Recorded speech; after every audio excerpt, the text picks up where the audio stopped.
Le califat abbasside est une période formatrice à bien des égards, qui s'inscrit bien entendu d'une certaine façon dans la continuité notamment administrative de ses prédécesseurs, les Omeyyades de Damas. Mais on peut dire peut-être les traits marquants du califat abbasside au niveau politique.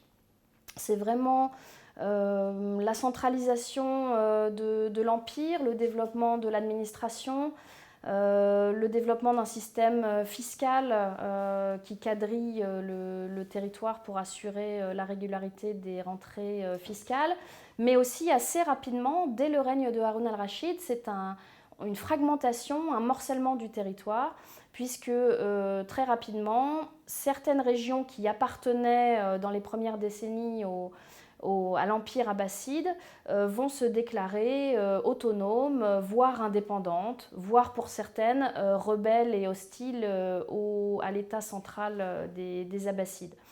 J'ai parlé tout à l'heure de la sécession rapide d'Al-Andalus et du Maghreb. Assez rapidement, ce seront l'Ifriqiya, donc la Tunisie actuelle, puis l'Égypte qui deviendront autonomes ou indépendantes.